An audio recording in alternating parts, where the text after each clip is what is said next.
All right.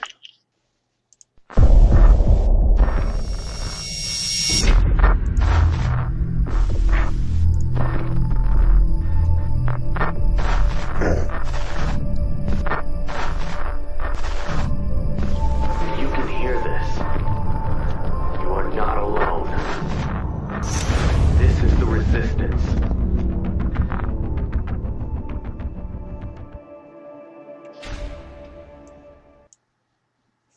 What's up, everyone?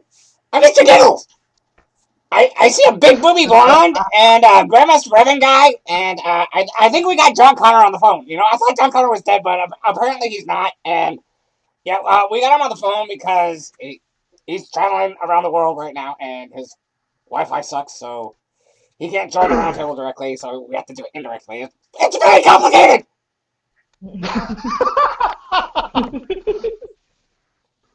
Fucking awesome. Okay, I love this guy. so I'm like really frustrated here because Alex Jones, you know, he's constantly ripping everybody off. He's ripped off fucking V for Vendetta. He's ripped off Anonymous even. He's got the Rainbow Snatch, which is just pretty much a liberal version of me, and I'm not even remotely political. I'm just a fucking psychopath. And really, Mr. Giggles, I told you that she was pretty, but you're just gonna have to let it go. What do you want? I'm a horny clown. I know you're a horny clown. That's for sure. You live with it, but there is going to be another. We'll just call the next girl like Pot of Gold Snatch, dude. Like, forget the rainbow. I like this concept. Go look for a pot of gold, brother. Go look for your pot of gold now. I like it. A golden twat. Oh, Nice. I'm always happy to have Mr. Giggles with us. What do you guys think, man? Isn't it fun to have Mr. Giggles just kind of lighten the mood when we're getting ready to talk about all this serious stuff? Hell yeah. Yeah, It makes it more interesting. it's fun. But did you guys see that Alex Jones ripped off Pennywise the Clown this time? I mean, it's bad enough that he's ripping me off, but now he's ripping off Pennywise, which I think might actually be a ripoff of me because, you know, Pennywise has orange hair now, and, you know, I've always had orange hair, and... Well, actually, the hair look kind of reddish. The little chicken hawk is unfortunately ripping off the TWWRN base model.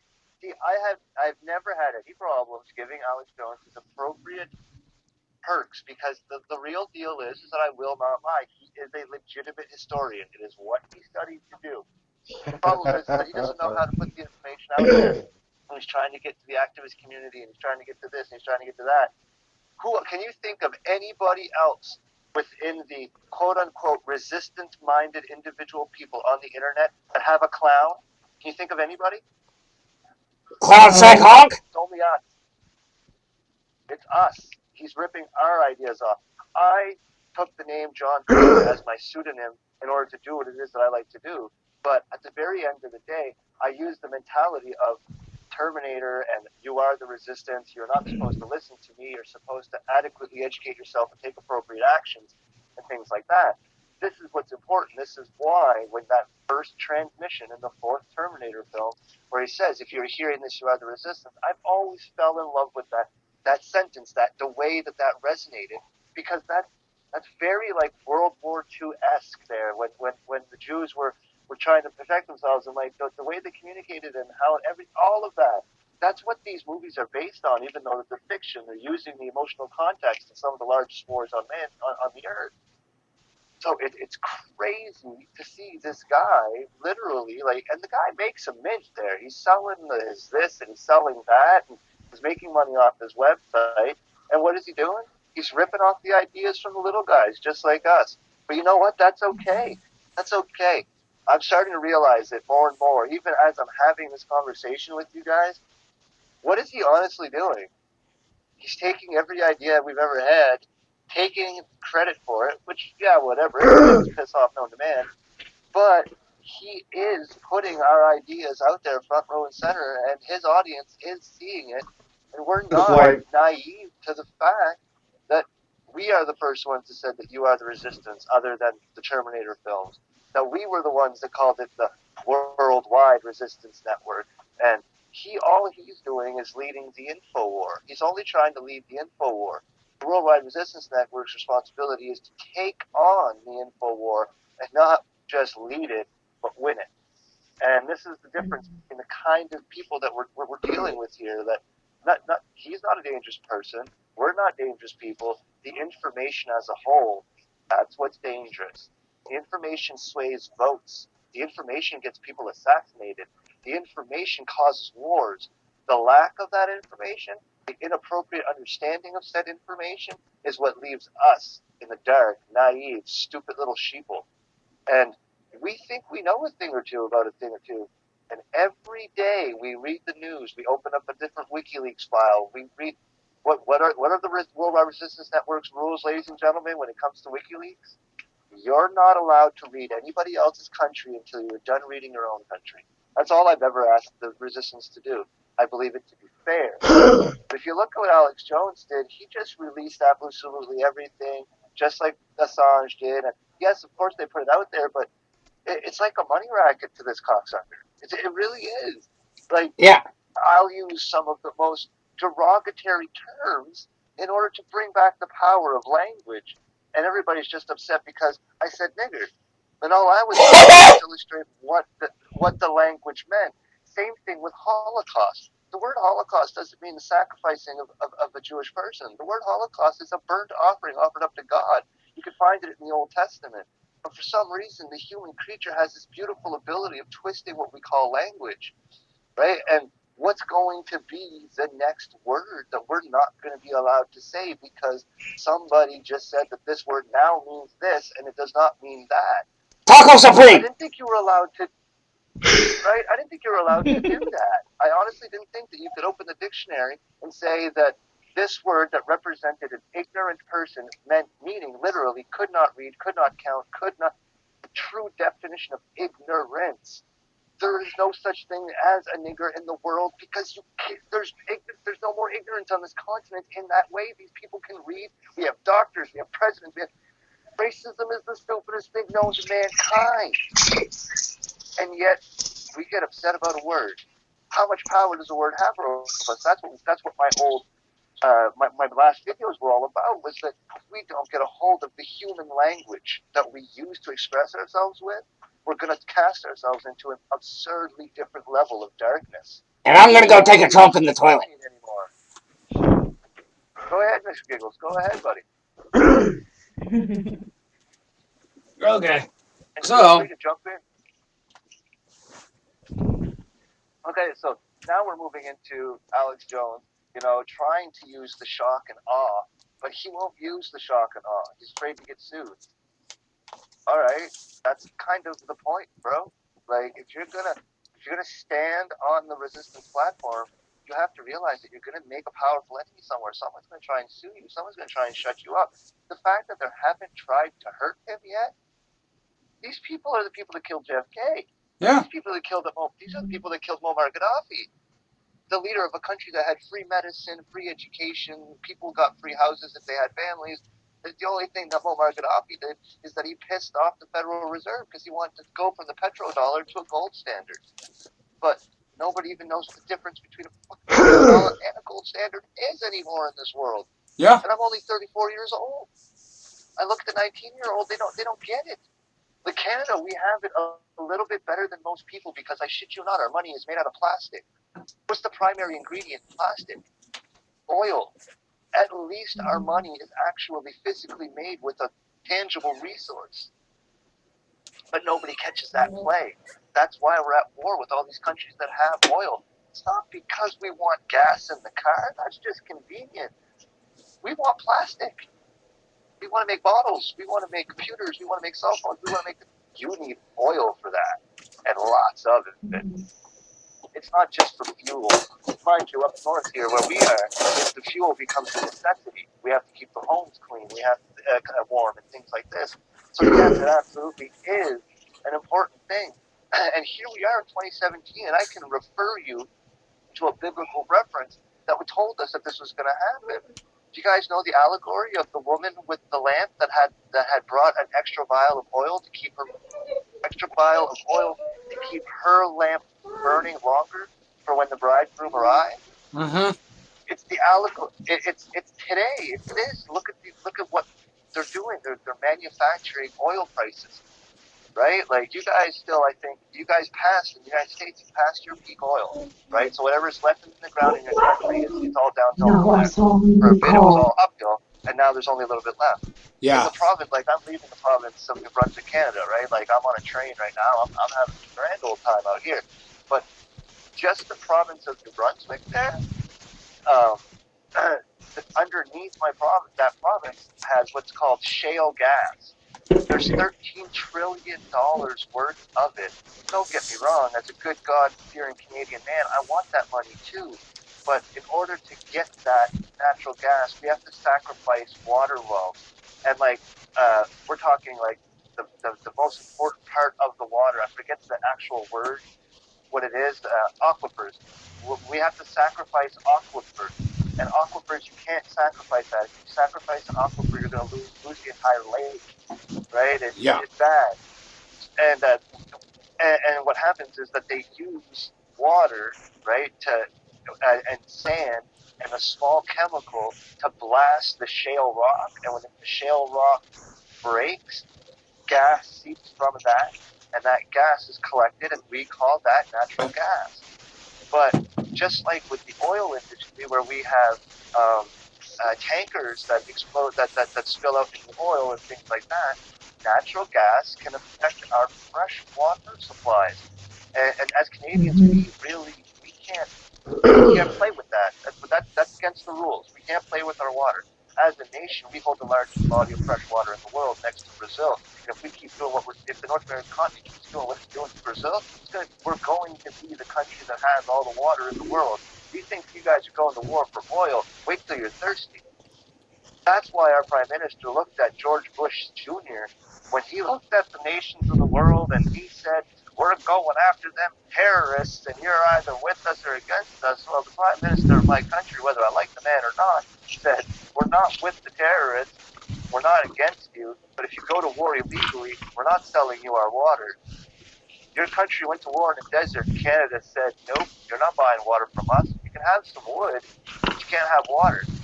And that's still going on. That's why you guys had to pull out of Iraq the way you did, because the very first time you guys went into Iraq, it was an illegal war. It was the United States against Saddam Hussein.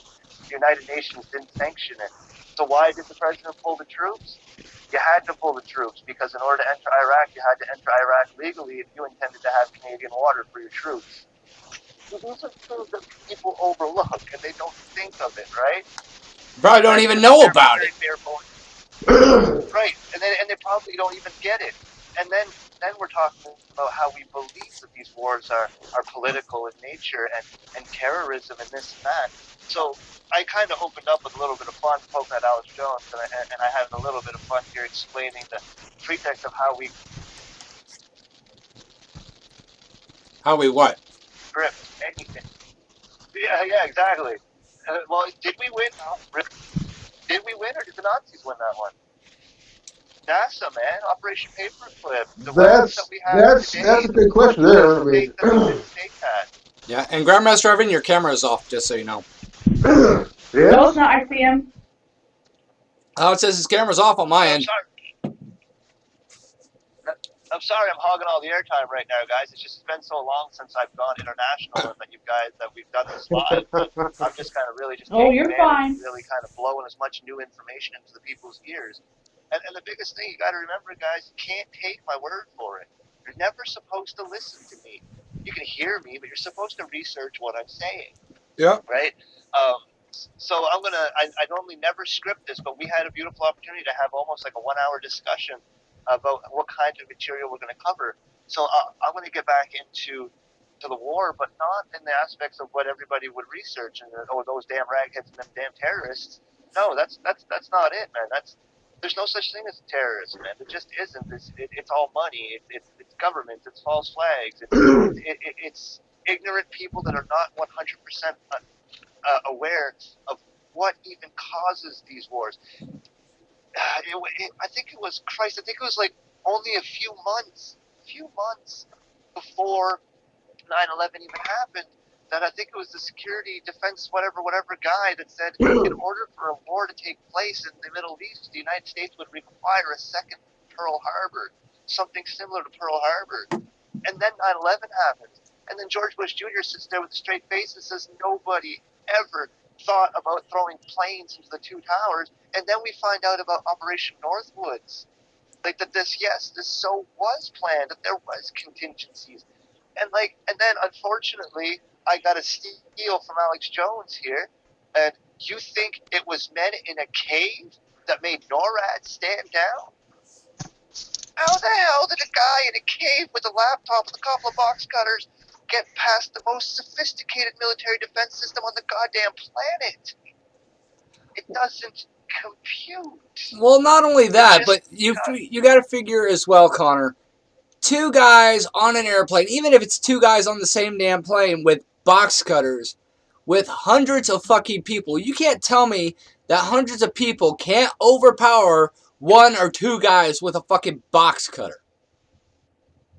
Man, one guy with a box. I'm on a train. One guy with a box cutter shows up in here. There's only 3 men in my car right here, and I'm already sure that we're just gonna stand up and knock the fucker out. Yeah. You know, with a couple of box. Come on. Right there, it makes no sense. Right? So then you have to examine further and further and further. You got to follow the money, and then nobody realizes that the Bin Laden family is like ludicrously attached to the George Bush family through the oil industry, and they were selling land and this and that. And George Bush all he did was buy oil rigs and drive them into the ground, and then Daddy had to come and save them. And yeah. So what happened? What happened? Why did we go after Saddam?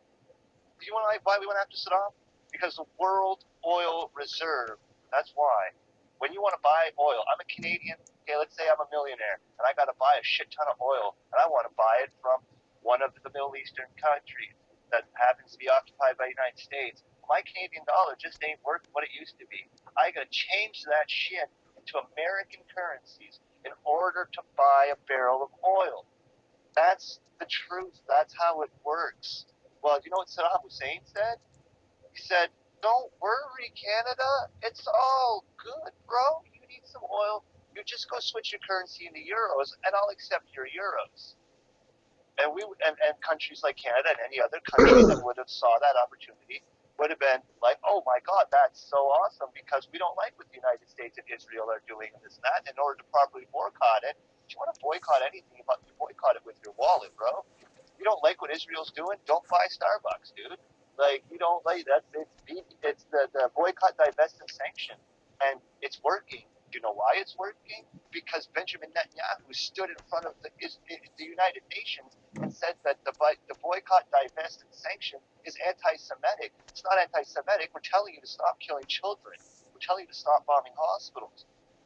Hamas, they call Hamas a terrorist organization. You got to realize, you got to read a little bit. Hamas is a political party, a democratically elected political party in Palestine. That's what it is.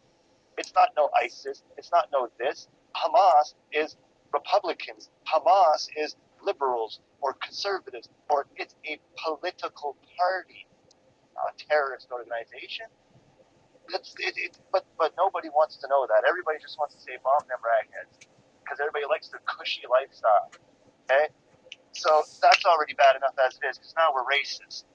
Okay, and now you got the North American continent going, "I don't want them Muslims here. I don't want this. I don't want that. I don't want them bringing their religion to my country." All at the same time, this month they're going to kneel down to a cross that holds a dead Middle Eastern man on it. Where the hell did our brain go? It's like I was explaining many times before. Okay? And I've said this time and time again, and until the North American continent truly wraps his head around it, we're not going to end this fighting. Okay? Jesus was a tree-hugging hippie walking at the height of the Roman Empire, and you want to ask me why they killed man?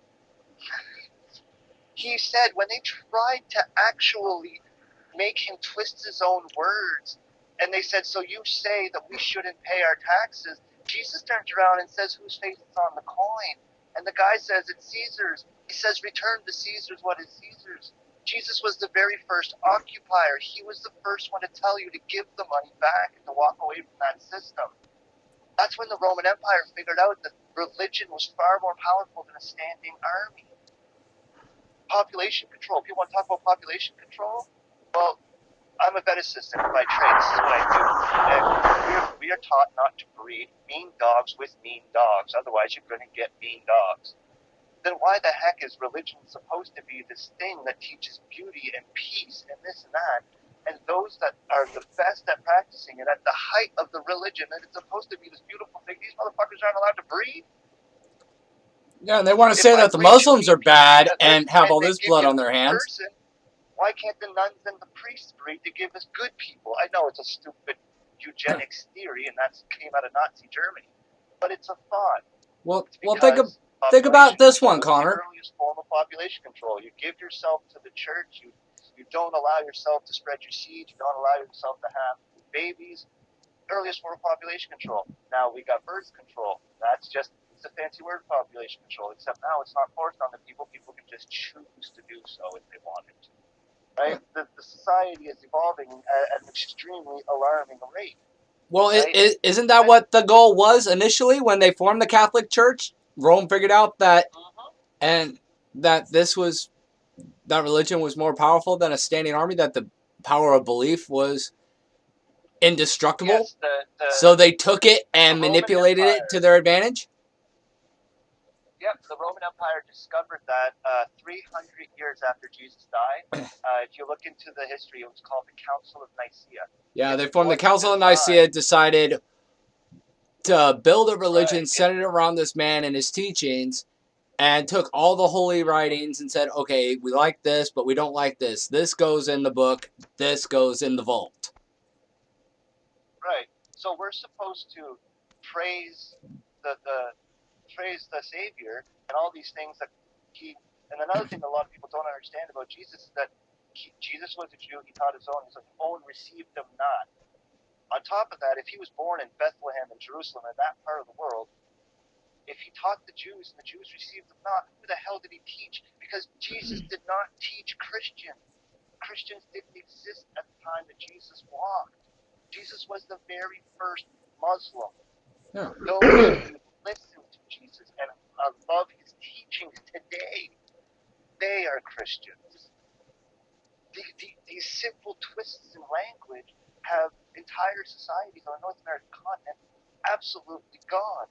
And the thing is here I'm talking about religion, and I haven't asked you to go to church or pray yet. I've just explained to you why the world is trying to kill itself. It's nonsense. It's utter nonsense. This war, this hate-filled bigotry goes as far as Babylon. It goes as far as the prophet Abraham, his son Ishmael and Isaac, deciding which one is the greatest heir and which one isn't, who's allowed to inherit the kingdom. And then, as soon as you put in a religious disagreement, you now have conflict, and within religion of any form, okay? In Christianity, our extremism is the KKK. If you look at the KKK, that is Christian extremism to its teeth, okay? And when we look at Islamic jihad extremism, that's just the one that's the most prevalent, that's available now, right? Yeah. Well, what I find funny is that everybody wants to point at the Muslims and say, oh, they got so much blood on their hands. Bull fucking shit. Look at the Bible and what it taught. Every time we turned around, the Jews were going to war. Hey, my name's God. I'm giving you this land, but you got to go take it from the occupants that are already there. You know, let's start from there and move on up to Christianity, Catholicism, and not only the Crusades, but also the Inquisition, where they killed hundreds of thousands of their own people. Hundreds of thousands of Christians killed by the Catholic Church. And then let's move forward. The witch hunts. All the way up to the Salem witch trials. And that finally got put to fucking rest. The persecution by Christians of groups like the Latter-day Saints. Fucking Christians killing, quote, Christians. Yeah, you want to say there's not blood on their... We only touched the Christian extremism, and the Muslim extremism, but I've said it time and time again, and I think that the round table is cultured enough now. What is Jewish extremism? What's the word? It's Zionism. Yep. And that word is very, very quiet, and no one wants to speak about it. If it was wrong for Adolf Hitler to do it to the Jews, it is wrong for any country to be doing it to the Muslims. I thought we learned our lesson that many years ago, that to hate any one particular group of individuals over a color or race or a religion or a language was absolutely absurd. I thought we were allowed to hate people because they were pedophiles. I thought we were allowed to hate people because they didn't appropriately respect women. I thought, you know what I mean? And then they say, oh, well, look what the Muslims do with their wives. I'm sorry, but right now those nations are under attack and in a war. And what's the primary weapon of war that nobody wants to talk about? The mind. Don't answer all at once now. No, man, it's dirtier than that. The biggest weapon of war that nobody ever wants to talk about is rape. That's True. what happens. That's just the raw deal, man. That's Geneva Convention. That's bad if you get caught doing it. But when you conquer a land, like back in the day, they broke the spirit of those people by raping their women, man. Like it's disgusting. Well, yeah. I mean, it is what it is. That's what happened in Europe. Yeah. Well, that happened here in the United States. Women are covered that on the way? American continents too. Why do you think their husbands are telling them to dress that way? But we live in little North America, and we love our women. And yeah, well, guess what? Our women don't have to hide how beautiful they are because some guy with a gun's going to come and rape them. Because our military's pretty badass. But I can't say that on the other side of the world they have that privilege right now. The only thing they have is a fucking sheet that they can throw over her and hope that nobody takes it off and realizes how beautiful she is underneath. But no, it's racist to not understand the culture.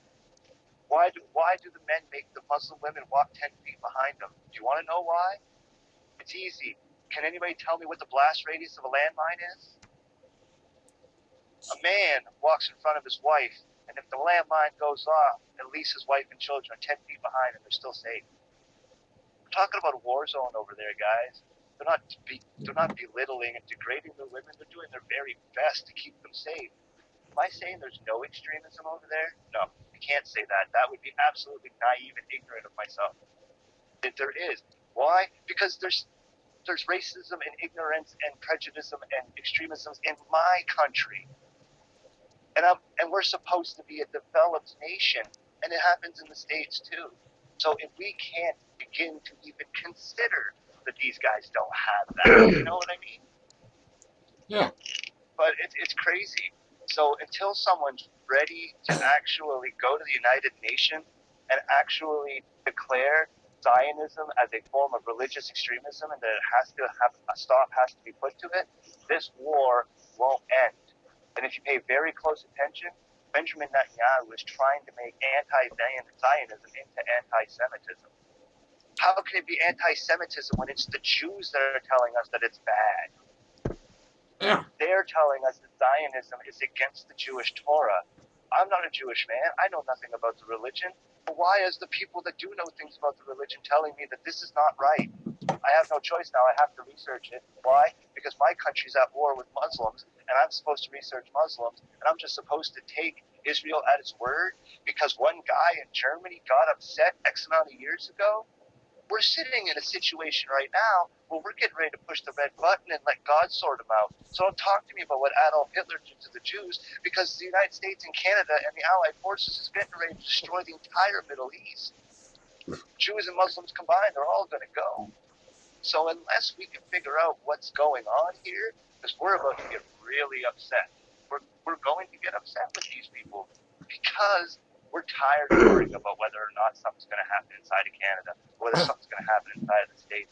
And there's just going to come a point where someone's going to take the reins, and they're just going to say, you know what?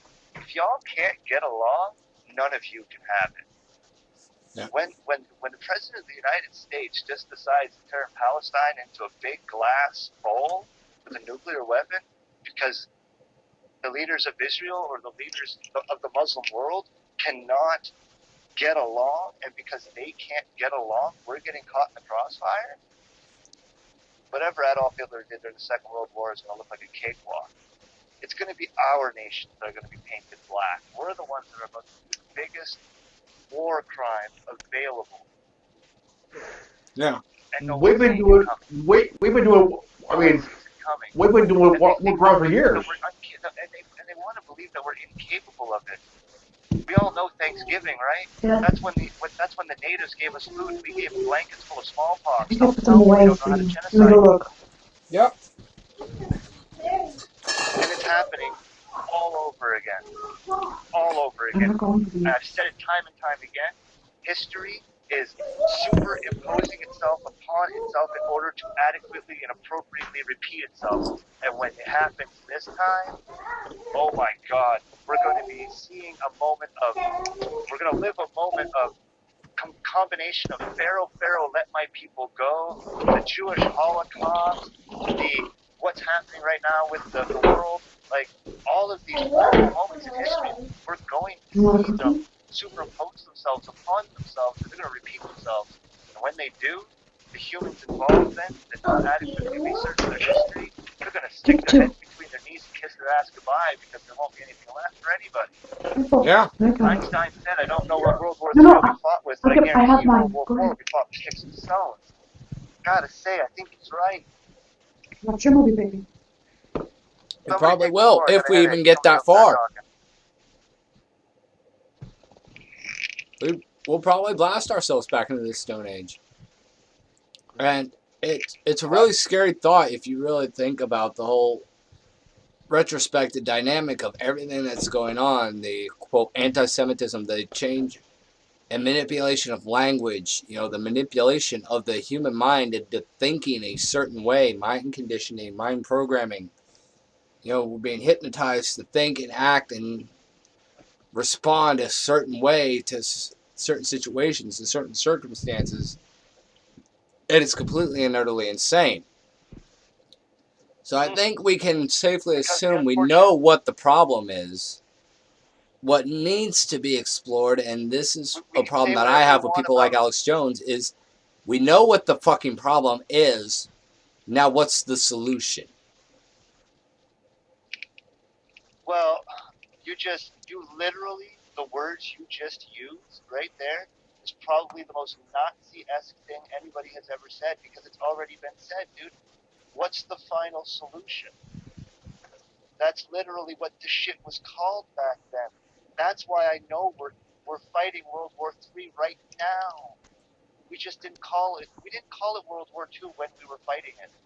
That just happened after the war was over, right? That's why I know we're in the same spot. That's why and it's going to be this general civilian populace that stops it, because that's the only people that ever stop it. It's when people, they refuse the draft. It's when the soldiers are like, dude, like the Vietnam War, if I'm not mistaken, the soldiers were literally throwing the choppers off of the aircraft carriers so the missions could not be accomplished, because the soldiers protested the war because they realized that it was trash. Yeah. But there's a fine line in civilized society where you need a military to maintain protection. It wasn't just soldiers. It was. Hold on, Connor. Grandmaster's got a thought. Go ahead, go, man. Go for it. It wasn't just the soldiers that were protesting. You have college kids back in the day. You had these peace love movement thing going on, and you had musicians, poets, folk rockers really getting behind it. I mean, and then during that time you had the feds, the CIA coming up the way to change the mind of people with LSD, and they started it with rock musicians like Brian Jones and George Harrison and Jimi Hendrix, Mick Jagger and the Beatles, and after a while they started to realize of what's going on. The Vietnam War wasn't just a war. It was a police war. And it costed 58,000 generations veterans for Vietnam over a lie that we were told it was caused because of we caused this false flag, and we've been doing it since then. Yeah, every war that we've Will gotten into has been based off of false pretenses. And the thing is that I think we're the first generation to realize it at such a young age because of the ability for information to move at such a rapid rate. You guys have to understand the kind of conversations that we are having right now.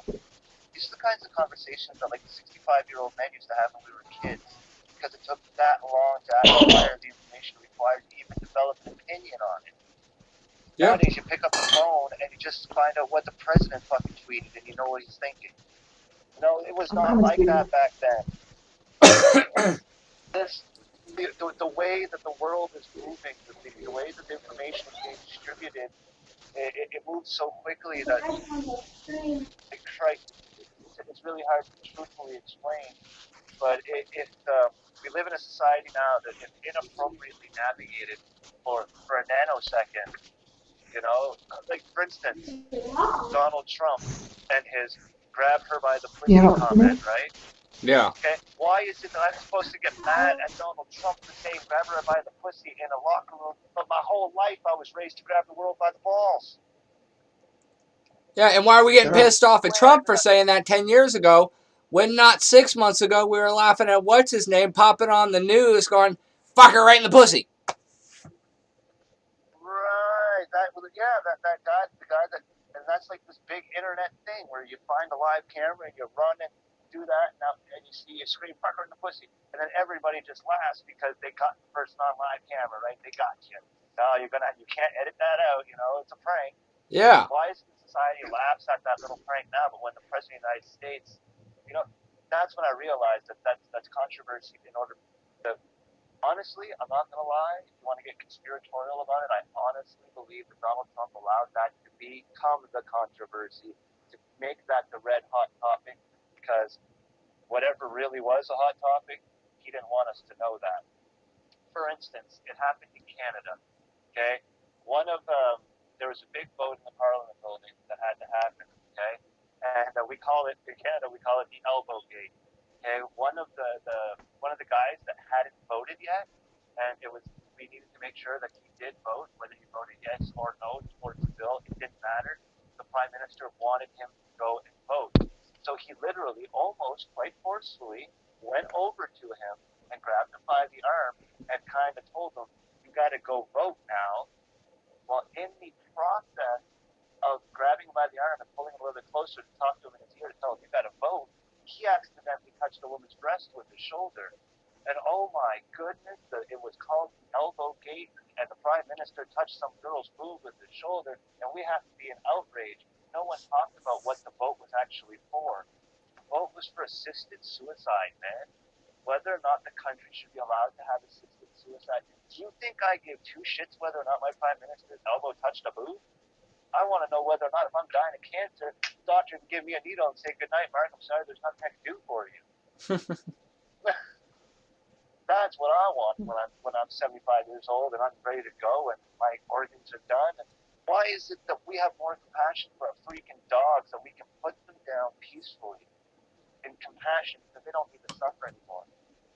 But I'm supposed to get upset because my Prime Minister brushed up against a woman's upper body trying to get a guy to get over there and say yes or no on an actual really serious issue. When I saw that happen, I realized that this grabber by the pussy thing with Donald Trump is probably the exact same thing as the Canadian elbow gate. And whatever happened behind closed doors at that time, I think that was the more important issue. Forget what he said 10 years ago. Probably. That clip was released to I will like to be honest here. What he did after he's no longer the president. I want to be honest. Shoot, When I go, I want to be buried face down. Why?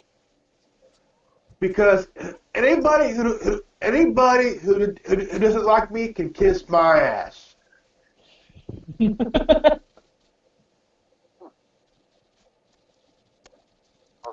It's going to sound stupid, but I Oh, you did today. That's you did today. Oh, fine.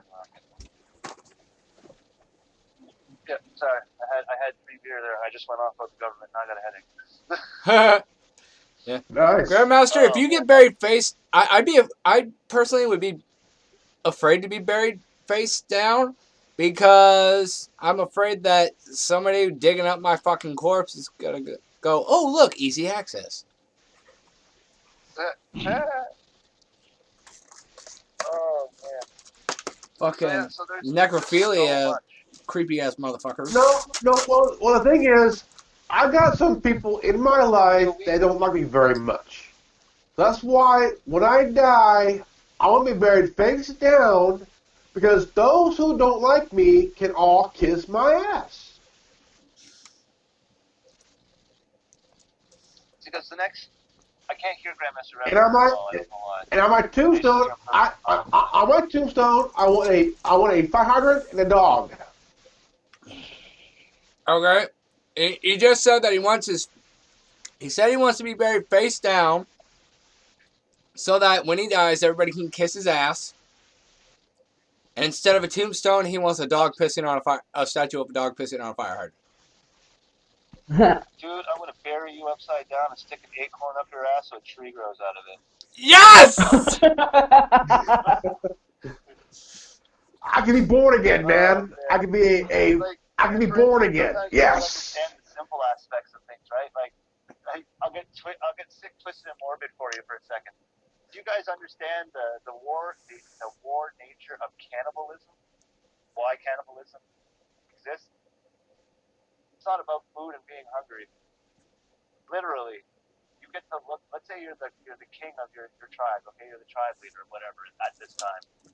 You get to look at the enemy, and you get to tell him that if you come near my spawn, if you come near my women, if you come near my food, I will kill you, I will eat you, and I will physically turn you into human excrement. That is what I will do to you.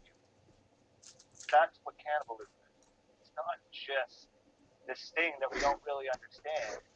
It's the way that you scare an entire tribe of nasty people away from you. Don't go near those people. What? They won't even give you a soldier's burial, man. They will turn you into shit. So here's a question for you, and we actually asked this at work the other day. If a person, say a person is in an accident, like they get their arm or their leg stuck under a rock and they can't get away, and that leg, and they got a buddy with them, and they're both going to starve to death. So they amputate the leg, and they both eat it. Does the guy eating his own leg, does that constitute as cannibalism? I don't know. At that point, I don't know if you're eating, if it's a survival situation, if you lost part of your own body and you ate part of your own body, I don't know if that constitutes cannibalism or not. I think cannibalism just means eating something like so like when a mouse eats a mouse, it's cannibalism. When a human eats a human, it's cannibalism. So whether or not it's your buddy's hand or your hand, I don't think at that point it matters as far as so it is cannibalism. That's a Google question, man. That's a Google question. That's an English teacher question. The true definition of what is what, right? Like, but that's the thing, man. Like, That's good. That's a good question. Historical things that took place during wartime, and in today's day, all we're seeing is a little bit more of a sophisticated version of really nasty shit. Yeah, it's just the weird fucking shit that comes to mind when I'm sitting there taking hubcaps off the fucking line for fucking 14 hours a day. Well, that's the point. That's what we mean when we say you guys think outside the box. It doesn't mean where the direction your brain's going to go. It's going to be a pleasant one. You know, that's kind of what our job is to make a point to voice out and speak in a very candid, nonchalant way about the darkest shit in the world. And the upsetting part about it is that, like, it's like me, man. I had all of my videos taken down for a bit because I just, I'm realizing that my kids are quite young and they're going to be on YouTube and they're going to start finding me. And I don't know if I want my young children to hear their father's opinion about what's going on without them being able to adequately discern the facts and the difference. Because if you pay close attention, the information that we cover, it's really easy to make a hate group. It's really easy to propagate hate with it. You know what I mean? The challenge is to have the information, to disseminate the information, and to not propagate and promote hate, but to promote, propagate healing and peace and all the bullshit, right? Yeah.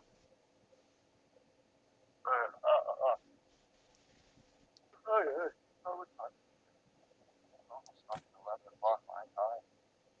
You did what? That's lay down. The train car is just swaying from side to side to side, and it's just so comfortable. It's like I'm on a boat on the ocean.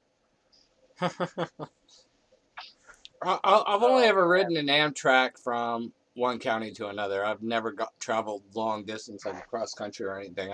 I would actually love to do that. I would actually consider that very fun. It is fun. It is fun. 5:30, I think. My destination, my jump off was at 5:30, and I'm at night, and I'm gonna land at my destination. I think around 9 in the morning. Wow. So you're just man, my country's big. You're just flying all over the That's only place. 2 provinces. That's only going from one province to another. If I were to stay on this train for another 4 hours, I'd be in another province. Wow. Right, and that's only 3 provinces, and that's just going from east to west. I'm traveling east to west. If you guys look at the map, find the United States, and you go like on the line above it, you'll see a little tiny island-looking thing. It's called New Brunswick. That's where I left, and I'm going into Quebec, which was, if I'm not mistaken, it's the largest province in the country. I'm going into French Canada. This is where I'm going. Yeah. Wow. Tell him Tin Man said, Le croissant, and we turned it into a croissant sandwich. Yeah, you tell them they can be pissed off all they want, because they gave us the croissant, and we turned it into a croissant sandwich. Exactly. And we gave you or a bagel. Anyway, just give me a fucking donut. Man, you need a beer. Your guys' beer is trash. I have Budweiser right now. I'm gonna send you if I come across enough money there before Christmas, and if I don't, as soon as I get a job, guys, I'm gonna send you each a case of Canadian beer. You're gonna guys be drunk on fucking ass. Right? And then we will have a round table where we all drink the same beer at the same time.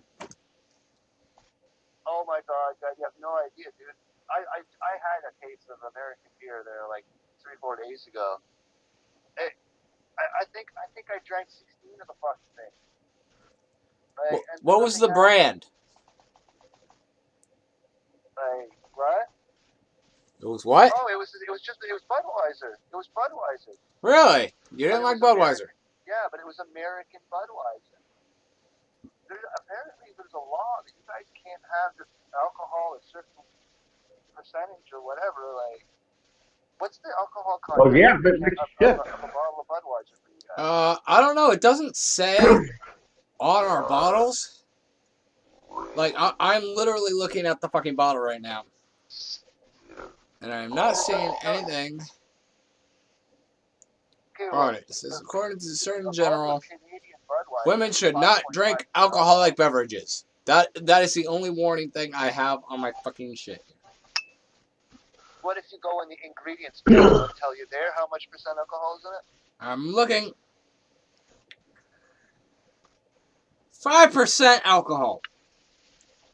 Right. In Canada, it's 5.5. I know it's stupid, it's an extra point, but if I send you guys a case of Molson Dry, you're getting 6.0. It's still a beer. Yeah. Right? If I give you a Fax 10, it's called Fax 10 for a reason, because it's 10% alcohol. And these are all beers that we have. which is crazy because you guys they're not the same strength, and I don't know if they're brewed ever so slightly different. Like, I don't know if we're using hops and you guys using barley or whatnot, but I think we use a little of both, hops and barley. yeah, because I And drank Genevieve, you are dead silent, honey. and I did not like where I was. Oh my god, I can't believe I can't hear you, honey. I took it all day. Awesome. I remember that note. Je restais ici dans la bouche. Ah ouais, ben j'ai travaillé au zoo. J'étais ici. Guys, unfortunately, we're taking our smoke stop, and I unfortunately have to bail for right now. What would be really cool for you guys to do would be to discuss everything amongst yourselves that I just finished talking about by the time I come back from my smoke and stuff. You guys, if you have questions or whatever, you guys can just kind of ask me, and then after that, I'm probably going to tap out. All right, yeah, well, just give me a call back when you're ready. Okay. All right, night. Thanks, bro. Peace. Disconnect him from the call real quick. He's disconnected, and what I'm going to do is I'm going to encourage everybody to hang up right now, and we'll reconnect, and we'll see if we can get this to work properly. So, everybody, hang up.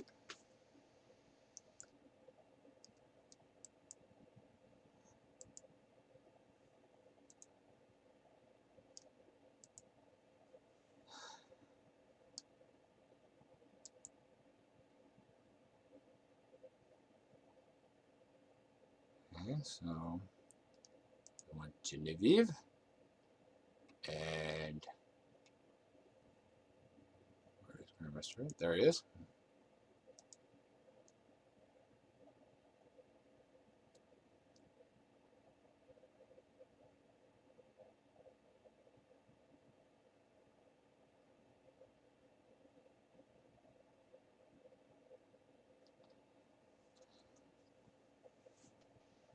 Yeah, I Yep. see Grandmaster Evan. Yeah. Yay. I'm here. Genevieve. Yes. Yay, I can hear you again. Yeah, because I had no video feed of him the entire fucking time.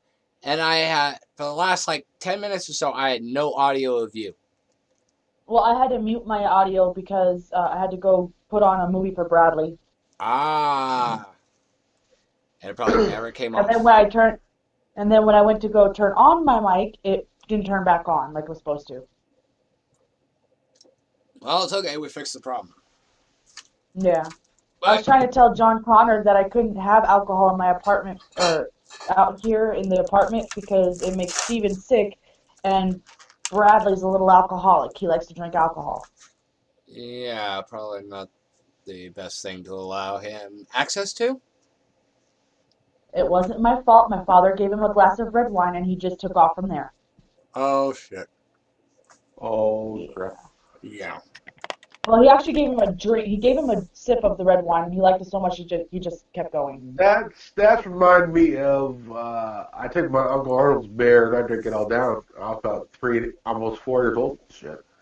Well, my Bradley likes screwdrivers. He thinks it's just straight up orange juice when it's orange juice and vodka. Oh. That was the first drink I ever had. Yeah, that was Bradley's Do second you know time. the difference between a white Russian? You're freezing up, dude. Yeah. Oh crap! Sorry. All right. It's Do you okay. guys know the? I'm good. Okay, but You guys have we know- ever had what? Do you guys know? Do you guys know the difference between a white Russian and a black Russian? Yeah. I don't. Milk. Yep. Milk. Makes Well, sense. One has a dark Kahlua, and the other one has light. Okay. That's Also, like the the black question. Russian has coffee. That's like the question. What is safe sex for a blonde? I put a dashboard. Wow. What? Care to repeat that? I said that is like the question. What is safe sex for a blonde? A petted dashboard. I have a question for you guys. Shoot. Didn't do it. Or not a question. Not a question. Sorry, I meant a joke. Uh, if I can remember it properly. Bradley said it the other night. I can't remember it, but Bradley actually made a joke, and I don't remember exactly what it was. Nice. God, I'll think about it. I'll remember it later. Two But blondes yeah. walk into a bar. You think one of them would have seen it? All Okay, so moving right. So on, we discussed the prospect of this world pretty much going to war and pretty much global extinction, cannibalism, yep. Trumpism. Well, Mhm. we've been going to war for centuries, for millennia, for like forever. This whole world is one big giant battlefield. No matter where you live, no matter where you go, where you travel, or what, it'll always be a battlefield, no matter what you would call it. Well, then where I am, the battlefield's sleeping. Well, what I think is probably going to happen, because Connor was saying, discussing the prospect of nuclear war and all that shit. To be honest with you, I don't think any side is going to have the guts enough to push that button. Especially on our side, considering there's, 6 different authorization codes held by several different people. Which get And changed every day, yeah. all day long. Yeah, these codes change and are They held by change 6 every different day. people. And Mm-hmm. all it takes is one person to say no, and those launches can't happen. Exactly. But Well, then the again, if one they thing get is, people angry enough, we've been causing wars. We've been causing regime changes, false flags for like forever. I mean, Oh, yeah. and That's one of the oldest tactics in the book. hmm are we gonna get to the bullying thing yet? Only when you whip out your boobs. No. I'm trying. Nice try though. Thank you. keep on trying and you can't come in. Now you're stealing my shit. Here we go. Here's the hold on. Hold on. Anyways, I'll go with this. Here's a pretty good representation of how white my butt is. There you go. You basically see my butt. I've seen your butt before, but I think all of us want to see your butt. And your boobs. No, And everything else. this is as close as you're gonna get. Lame. I will always have memories. Yes. But I And that digress. is. So, yeah, let's do move on to the bullying thing. Like, what exactly did you want to discuss in that avenue? Well, there's a lot of bullying going on nowadays. I mean, and I do mean a lot. Kids will find the silliest, the stupidest things to bully you about. Yeah. Guys, Ha! Like for me, when I was in ain't elementary fucking gonna school, work. I got teased for having lice. Just once. I had lice once, and I got teased. And I was branded lice girl for the rest of my elementary years. Um, and Yeah. then in middle school, I was a loner because I didn't like talking to people, and I always talked about ghosts and fairies because that's what I believe in. So I got made fun of for that. Okay. Um, and then in high school, people stopped making fun of me because they actually started realizing, you know what, she might be right. And then now I'm faced with the problem of my son being possibly made fun of because he will not be potty trained fully by the time he gets to kindergarten. Okay.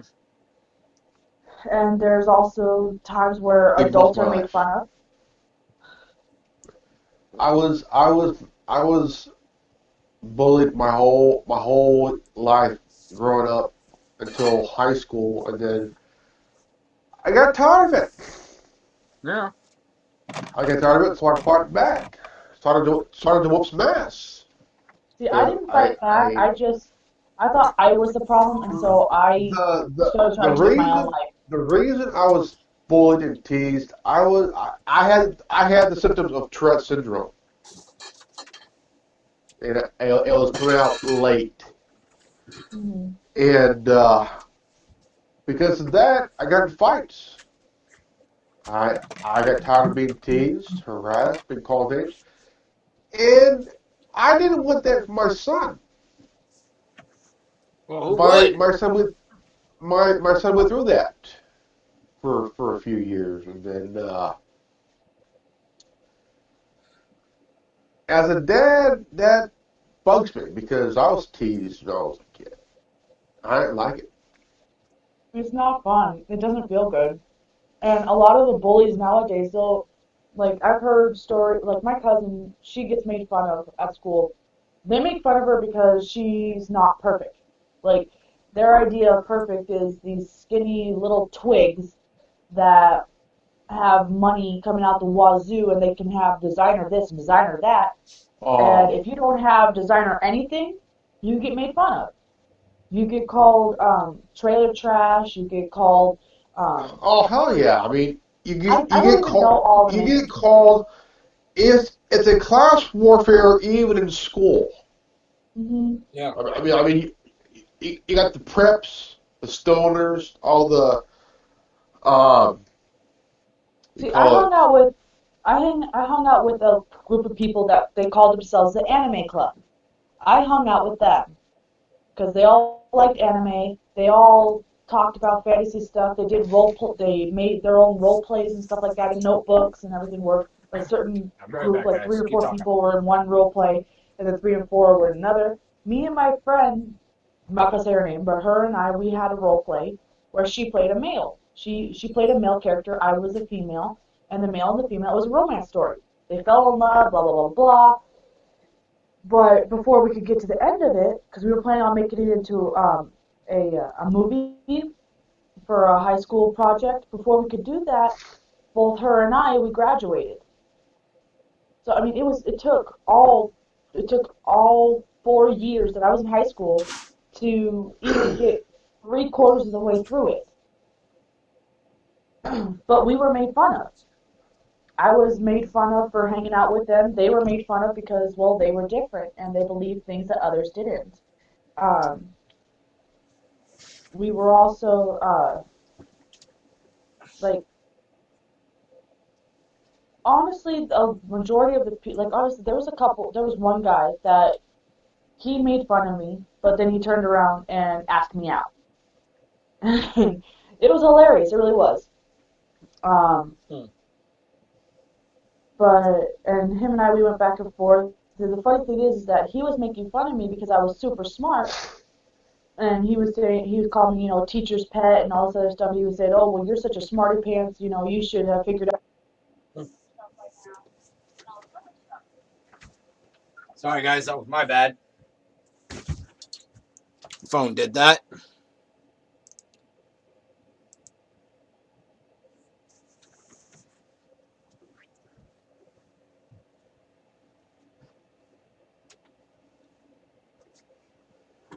Oh. Devices Sorry. to harass the other student, male or female. Hmm. And there is a case where this 12 or 13-year-old girl committed suicide. She was pushed to suicide, Hmm. and Anonymous got wind of it in a big way. Hmm. And they found out who the guy they found out who the guy was. They put his name and everything on the internet. Yep, straight up There doxed was him. also Yeah. just recently there was a little 10-year-old girl who she committed suicide because she was being teased at school. She was being bullied at school, and she was only 10. And her parents went to go wake her up for school one morning, and they found her in her closet because she hung herself. And they found on her, I don't know if she had a phone or something like that, but they found something that showed all the kids were telling her all different ways to kill herself, and she finally settled on the hanging herself, and that was it. She just hung herself because she kept being told, the world would be so much better without your ass here and all this other stuff. It's not right. No one has the right to tell you that stuff. No one should be telling anybody that.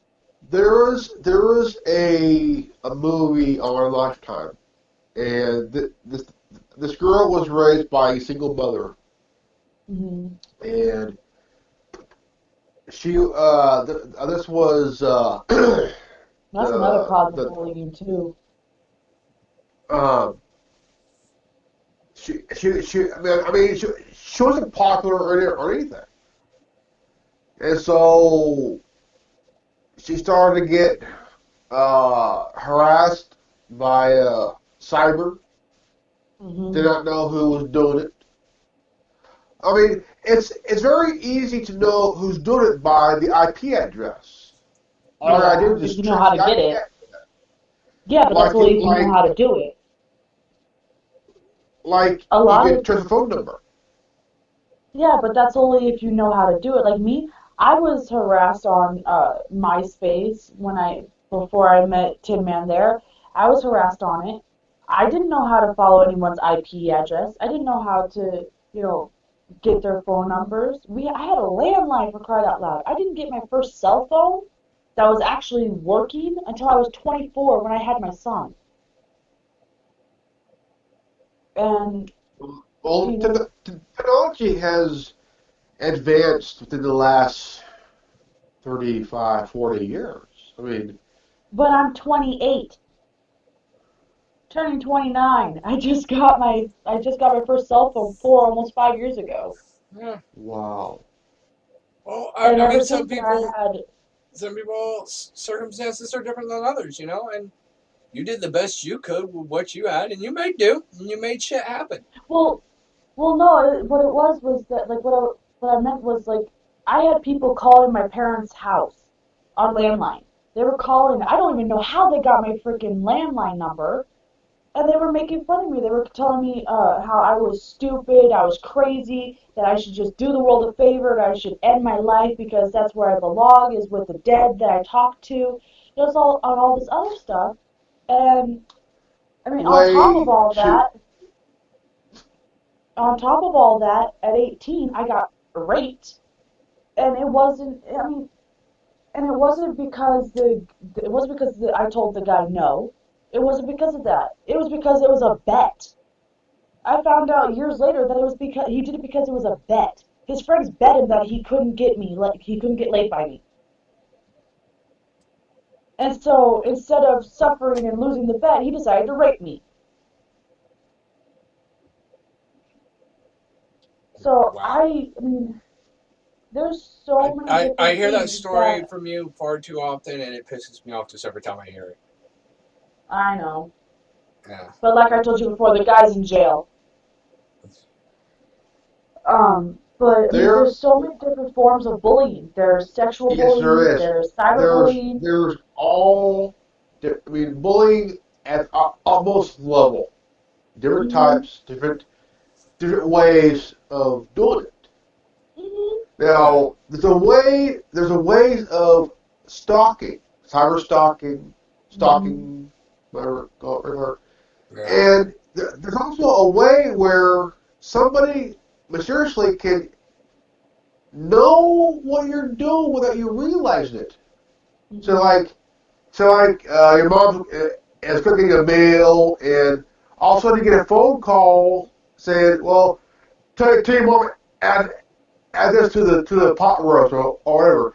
That has Mhm. happened, Yeah, and and there's kids that actually do it because that one phone call that they get from a person telling them to do that is the straw that breaks the camel's back. And they're just like, you know what? Fuck it. I'm done. hugely. I'm gonna do this. And it is a huge problem. I mean, honestly, bullying is a bigger problem than anything else in this country. It is a It big Yeah, really it problem, is. is. and It is. It unfortunately, you know, very there is. are Very, rules that are in very place is. at the schools. There are laws and legislations that have been put into play, but that all that seems to have had little effect. Teachers don't seem to really give a shit. You know, in any generation, you know, where kids have been bullied, the parents and Yeah. even the students have gone to the teachers and the principals and the administrators, and nothing's been done. So Exactly, and it's even gotten further too now. I mean, now there's lunch shaming. There's yeah, lunch shaming for kids that can't afford lunch. The lunch people don't even give them the food. They throw it out and they say, okay, you see that table over there? It's filthy dirty. Go clean it. Go clean, do chores for your food. But they didn't even eat. They threw the food away. yeah, I mean, I can understand, cleaning the tables if you actually ate the food. But if you didn't eat the food and they just threw it away and they make you go and do stuff anyways, that's ridiculous. It's not between the students and the lunch people. It's between the parents and the school district, yeah. There not was the a kids. case. There's a case where a girl had a $2 bill Hmm. and paid for her lunch. The lunch lady thought that it was a thought the $2 bill was fake. Hmm. Yeah, 'cause you don't It was see a real $2 bill. bills that often. Hmm. And so the little girl got arrested Hmm. for I remember carrying that story. a $2 bill. I remember that case. I And never understood that. How the hell it could she have even been it bugged arrested? me. Don't the law enforcement It at least bugged know? me. Hey, there really is such thing as a $2 bill. Yeah, but it doesn't have any monetary value anymore. No more It's than any other considered a bill. collector's piece. I It's mean, it considered has a the same collector's. monetary I value. I mean, mean, it's the same as two it's $1 bills, but it's not. It's a rare the bill. $2 It's not bill. widely circulated, but they do exist and they hold monetary value. No, they No more consider than them any other collector bill. items But now. huh? They consider them collector The items but now. the Huh? the $2 bill. The $2 bill does have some value. And also has, if you were a collector of coins, rare Hmm. cash, anything rare, domestic or international, there are some very much a value to a collector.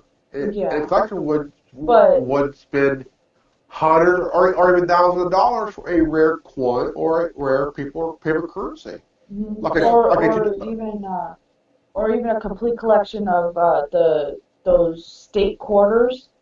A Yeah. complete collection of those goes for like I think it was like $55,000 or something like that, and people actually pay that much for them. And I'm like, damn, I shouldn't have used my collection for cigarettes. Right. I did. I used my I collection for cigarettes. You and me I both. have I ain't saying I shit. I did have it too. I have I an sold I 1880 sold a lot of movies for cigarettes too. So I ain't gonna say shit.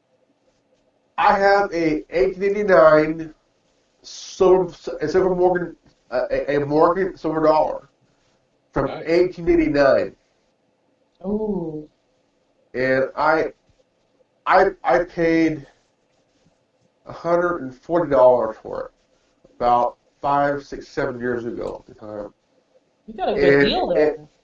it's it's in value, and I would get calls from the company every 8, 9 months to see if I'm interested to order more.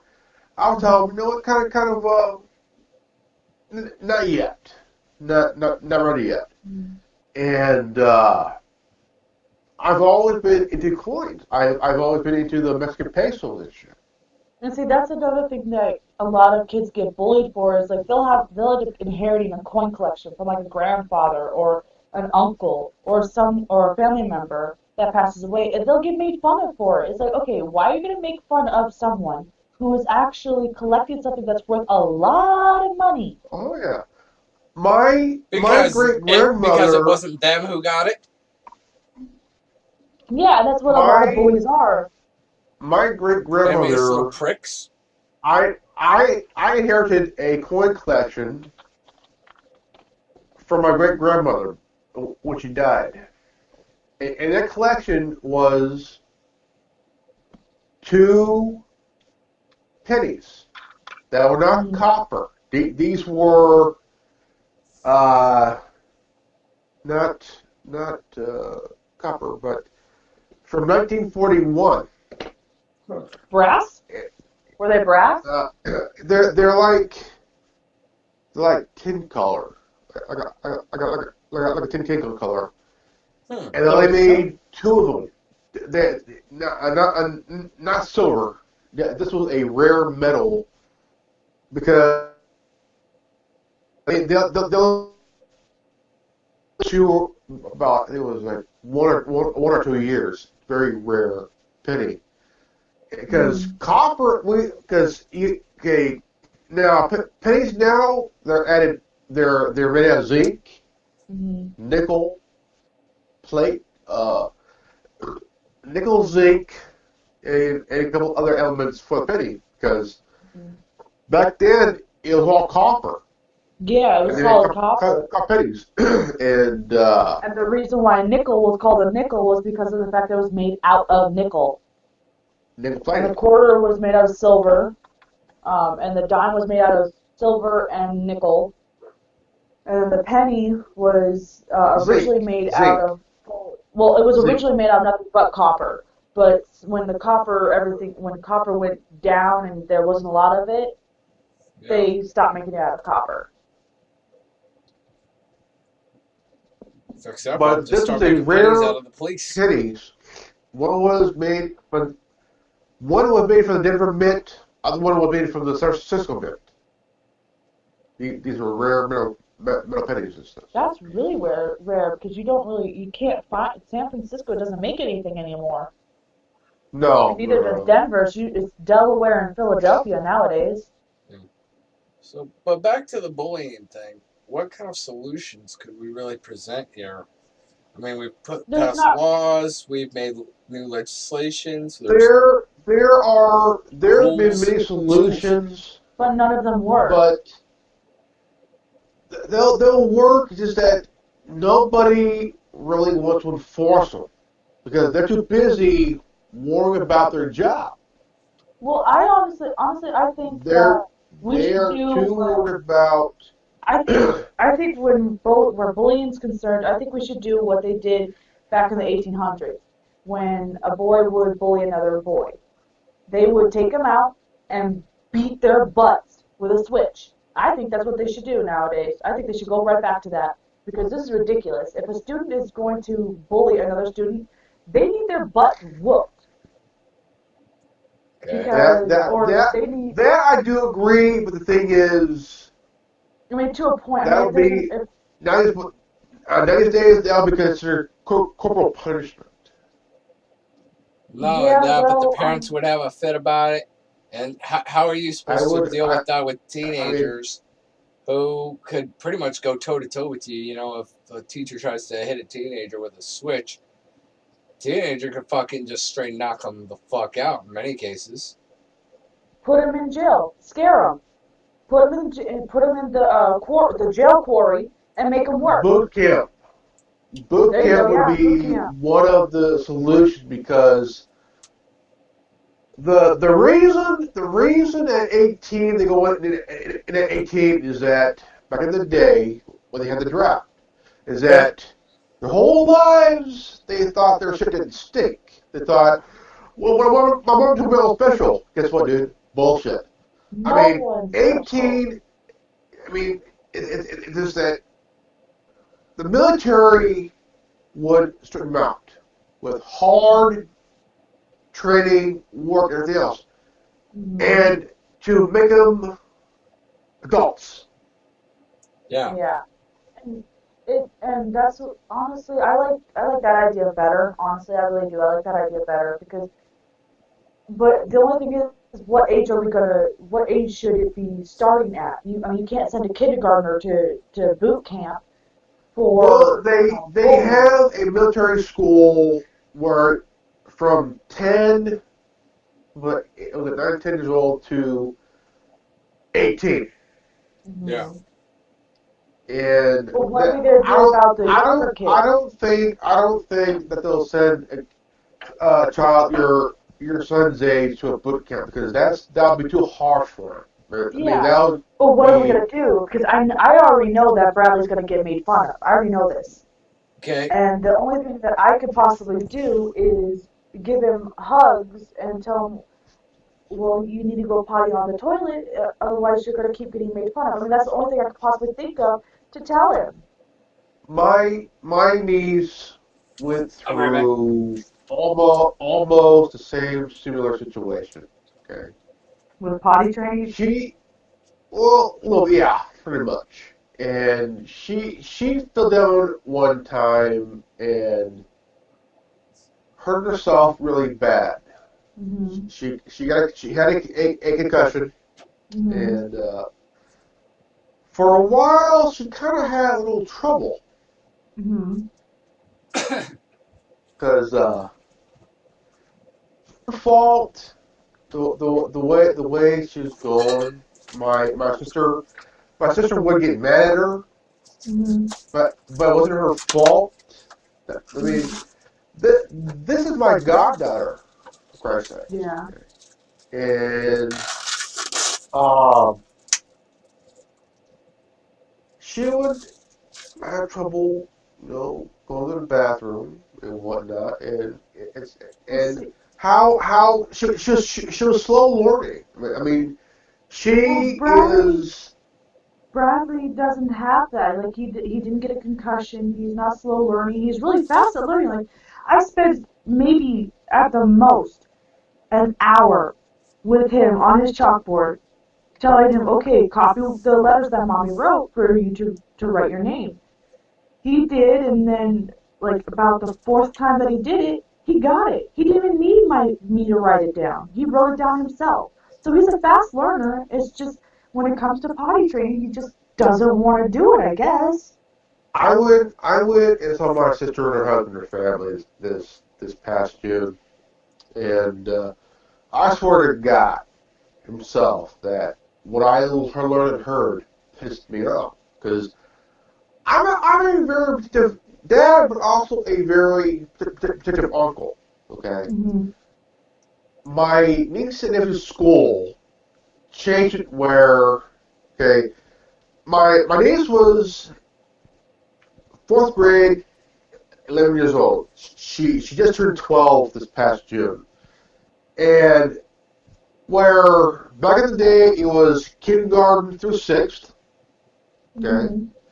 now it's kindergarten through fourth. Fifth Okay. through 12th is middle school and high school. Yeah. Bless you. Thank you. And I'm I'm like thinking, why are they making fifth, sixth, seventh, and eighth middle school part of high school? I mean, it should be K through sixth, seventh through Hmm. ninth. No, seventh through eighth, and ninth through 12th, not fifth through 12th. No. Yeah, that's just opening the door for And pedophilia. well, hold on here. Well, there's a lot of issues So entailed in that, but let's stick to the bullying thing for now. I think that one of the biggest problems that we have in today's society with the suicide rates and as it correlates to bullying is what it goes back to something we discussed before.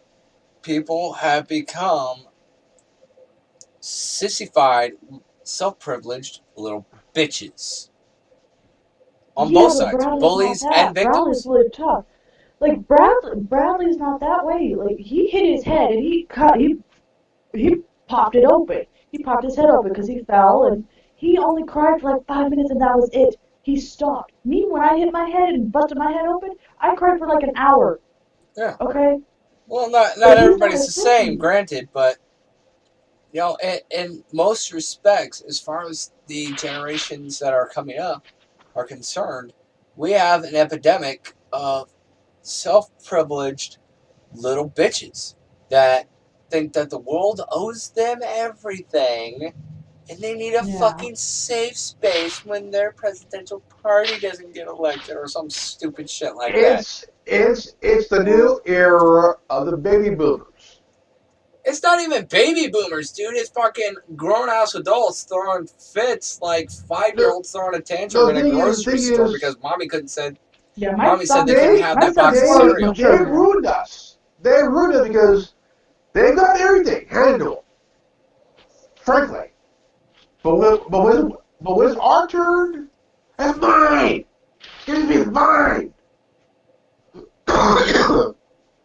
Yeah. Same thing. And they've been sissified and coddled in this whole thing with, not spank, all these issues with not being able to spank your kids and everything that we're not allowed to do regarding disciplining our children anymore has resulted in this generation of self-privileged pussies for all intents and purposes. Overly sensitive. Yes. Yeah. There are tough kids. There are tough kids. Oh yeah. And they're also overly sensitive, overly monotonous. Shit. Kids. Yeah. I was one of the tough kids. Yep. I had to grow up tough because I was the only child for 7 years. Mm. I had to be tough, Yeah. even in school. It wasn't easy. It was a motherfucker. And now you got these kids whose parents tell them, "Don't worry, Jimmy, you're special." Bullshit. Mm-hmm. Not every kid is special. Not every kid's going to make it. Not every kid's going to finish first place. Mm-hmm. Yeah. There are going to be some few kids that are going to be finishing dead last, but in life, they're going to grow up, hopefully be first. The odds ain't very much in favor of it. No, not So, it's there can only be one winner in the race. Yeah. And I understand that and respect. You also want to blame on that too is the parents. Yeah. Parents are also to blame because. And John Connor is back. I'm going to bring him up to speed real quick. Hold on. It could be or might be a generational thing. I don't know. Okay. Wrong, welcome back, John Connor. Glad to have you back. How was your cigarette? It was great. It's always a pleasure to be back. Sorry about that. It's just that on the train, there's only one car on the train that has Wi-Fi, right? Yeah. So if I got to go to my baggage, Wi-Fi cuts. If I got to go when the train stops outside, the Wi-Fi cuts. So there's not much I can do about that. But at least I have for the time being. Yeah. Well, right now we're talking about the bullying aspect of things. Where we're at right now is solutions and exploring the prospect of how we got to this sissified state in society and what could be done with it. Right now we're discussing the pandemic of the parents having a great deal of responsibility and in why the generation of today is the way they are. Okay. So in essence, you're trying to figure out why the hell we're raising a bunch of sissies.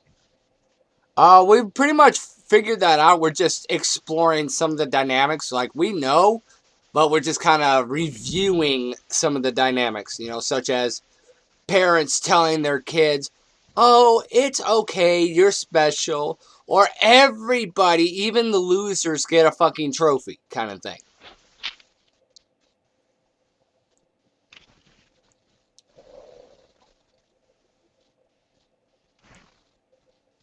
And I think we lost him. Oh no. No. We lost him. John Connor, where did you go?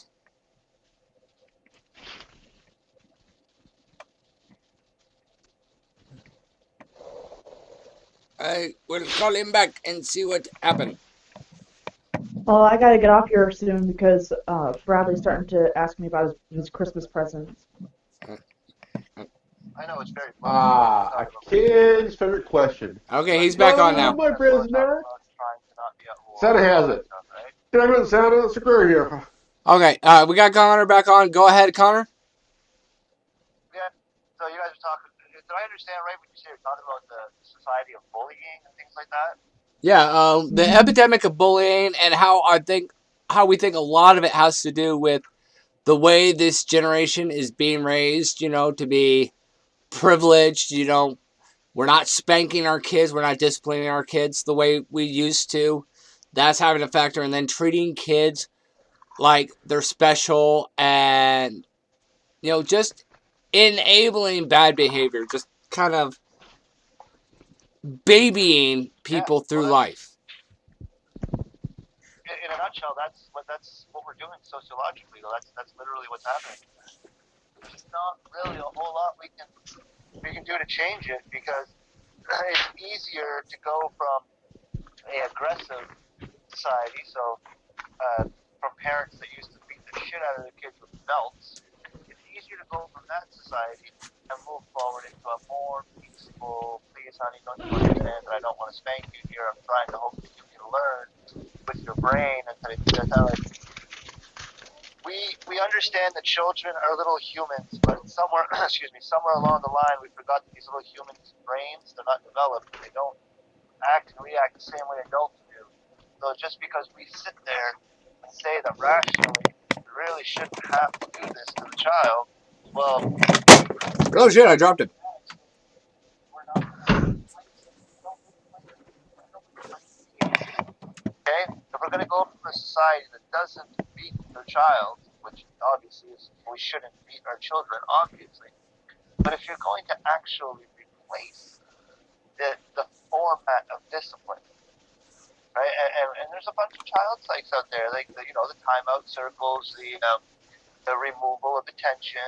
There's other ways of doing it. Like the thing is that it's hard because I raise dogs. Okay, negative reinforcement, positive reinforcement. It's a different format of training. Same thing that we're doing with children. Negative reinforcement is a slap on the ass when you doesn't do what you're supposed to do. Positive reinforcement is actually doing something good for the child when the child successfully does something. But there's a problem now. What are you actually supposed to do when the child does something bad? We didn't replace what we would do as discipline. We can't really reward the kid who did something bad. But the format of discipline that is socially acceptable right now, pay very close attention, is not sociologically strong enough to mold a child right now. Don't believe me? School shooting. We didn't have school shootings before they started. You know why? Because back then the principal had a belt and you thought he was bulletproof. It didn't matter if you brought your dad's gun. But the sociological psyche changed. Took the strap out of school.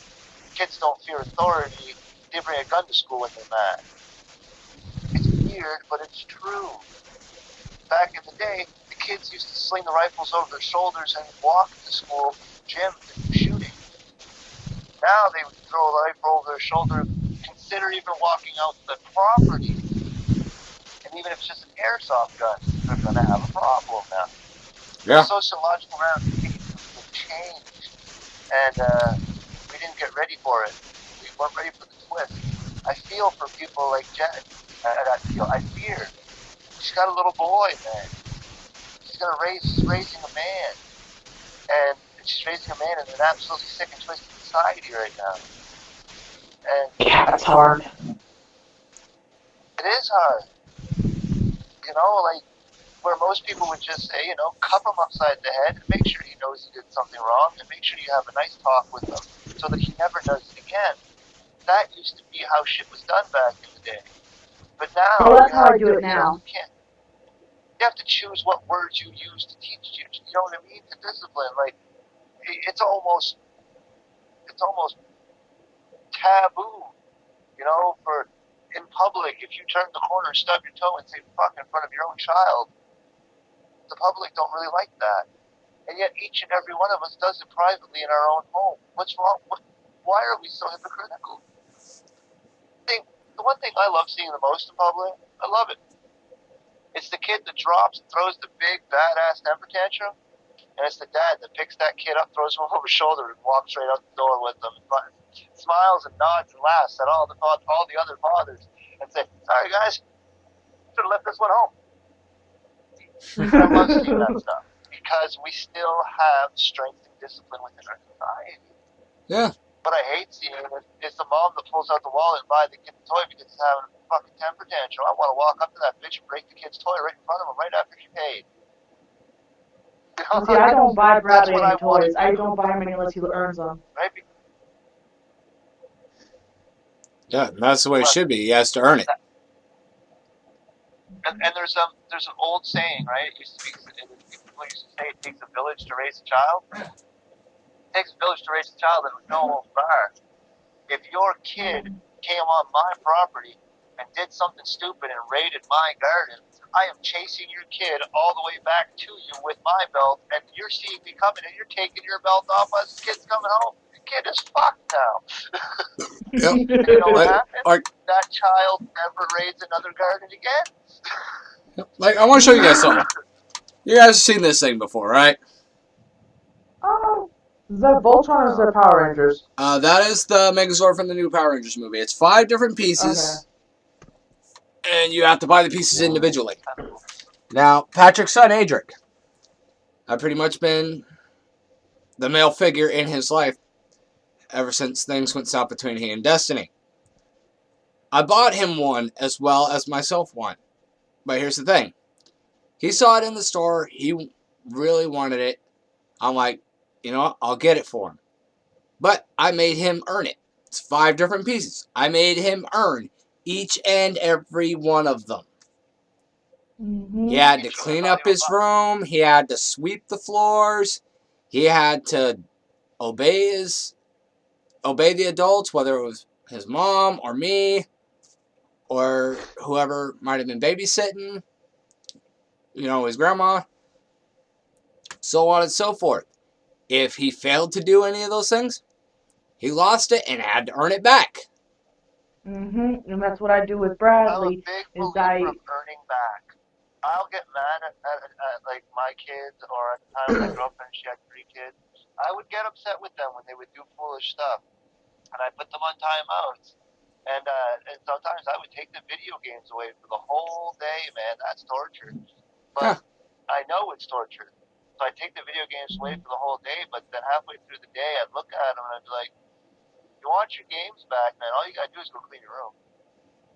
Yeah. If they did something positive that I requested without a fuss, then I would make the discipline disappear. Yeah. Right? They were able to buy themselves out of jail. They were able, you know what I mean?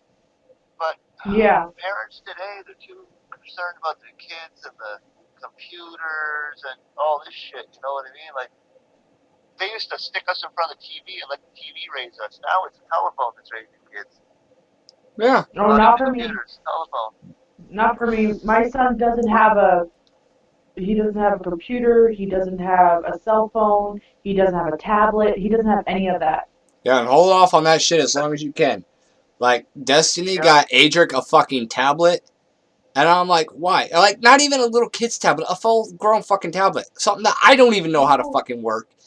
And this kid, he's 4 fucking years old, has a tablet, knows how to work it better than I know how to work my damn phone.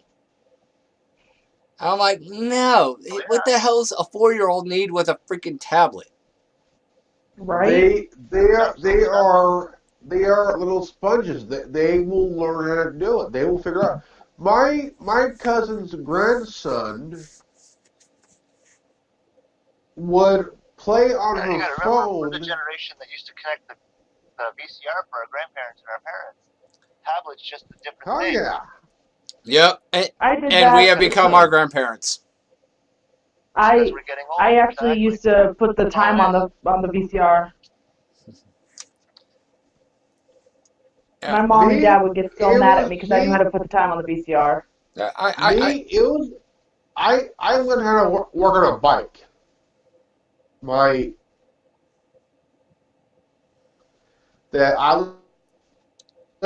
put on a new chain, put in a new tube in the tire, everything else. How to set the handlebars, put on the seat, set it, everything else. Yeah, and that helped you build a lot of confidence, didn't it? Yeah. Yeah, because you Yes. learned how to do something. You earned that knowledge. And I think that's something that we need back in society today. You know, not just, you know, it's been mentioned before that, you know, you need the art programs and the music No, programs leave them put off. back in the schools that are being cut It's gonna make you like feel too high. Leave them off. in lieu of I'm medicating our gonna get back children. to this You in know, a minute. kids need Okay? creativity, but I think if they also You had can things keep that built behind their me. confidence, like learning how to build bikes or learning something like a self-defense class like karate or kung fu or something, you know, something that will But you build their not confidence and talk even and teach not them just to defend talk. themselves You sit against a there bully. and you can look and watch I think and listen, but do the not talk. bullying and even the suicide rate would probably drop exponentially if you had It more would. kids in things like martial arts learning to defend themselves. Martial arts See, should be I part would of the put gym Bradley in curriculum. that. Huh? Say again, Martial Genevieve? arts should be part of the gym curriculum. It should be part of the gym curriculum, and it's disappointing that it is not. But I definitely You think know, that these things should be offered. You know, even, you know, to people who are, quote, less fortunate or freaking county dependent, so to speak, as the term would probably go. You know, maybe that's something that yeah. needs to be offered, you know, by some of these martial arts schools for people who are on government assistance. You know, maybe some of these martial arts schools should offer some sort of incentive programs, you know, where the instructors work with the parents on not on an alternative means of payment, or, you know, something that could be done to where this kids can receive martial arts lessons. You know, not necessarily And provided by the government, but, you know, maybe if the martial arts instructors in the community got with the parents and even the PTA, you know, maybe something could be, maybe a middle ground could be found, and a lot more kids could take part in these programs and boost their confidence and even stand up to these bullies. And the bullying and suicide rate would probably drop exponentially. yeah, I think it And would. one of two. I remember in junior high, I did wood shop and metal shop, and those were the two of my favorite classes of all time. Was wood shop and metal shop. I learned how to Industrial arts. wood, wood shop. I made a bowl. Metal shop. I made a hand shovel. Awesome. I mean, these were like an awesome thing I ever made. Was a wooden bowl and a metal hand shovel. I was proud of myself, Yeah. and I gave them to my mom. I made And an ashtray. that, I that's did. I awesome. made a fucking ashtray.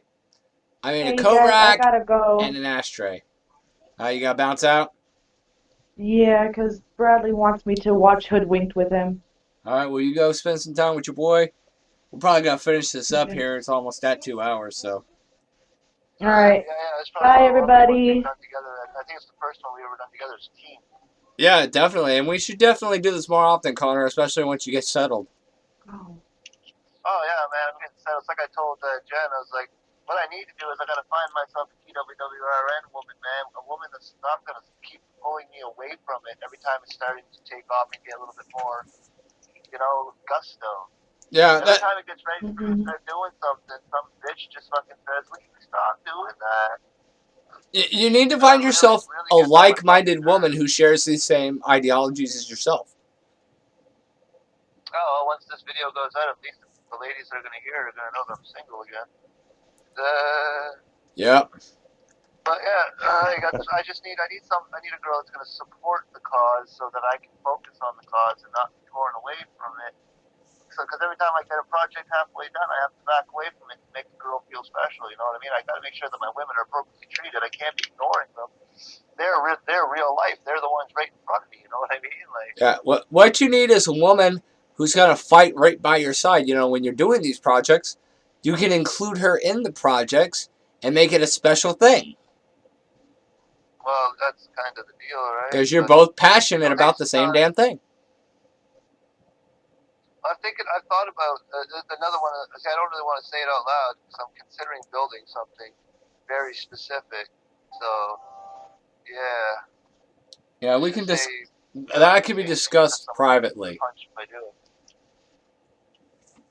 Yeah, no announcements until it's almost ready for its release at the very least. Yes, that's kind of where I'm at. Yeah, so Because it's that could be something that could be discussed in private. Easily stole, you know. Right? But anyway, I'm thinking the same thing, guys. I'm gonna have to bounce out too because right now it's 8 minutes to 12, and I got 24% on my phone, and I can't do the charging dock here. I'm gonna have to go to my actual seat charge. Yeah. So you guys enjoy the rest of your evening, and I'll let you guys close it up. And there is going to be more of me in the future. Don't worry. I just kind of have to set my head straight and shit like that. It takes its time, man, and I'll have the videos put back up soon. I haven't been able to do anything this weekend. This whole weekend's been nuts, but it's gonna be little by little. But everything will be back to the way it was, and we'll be moving forward. Excellent. Yeah. So, on behalf of Connor, Genevieve, Grandmaster Evan, thank you all for participating tonight. I am the Tin Man with the Resistance. If you're watching this, you are the Resistance. The Resistance.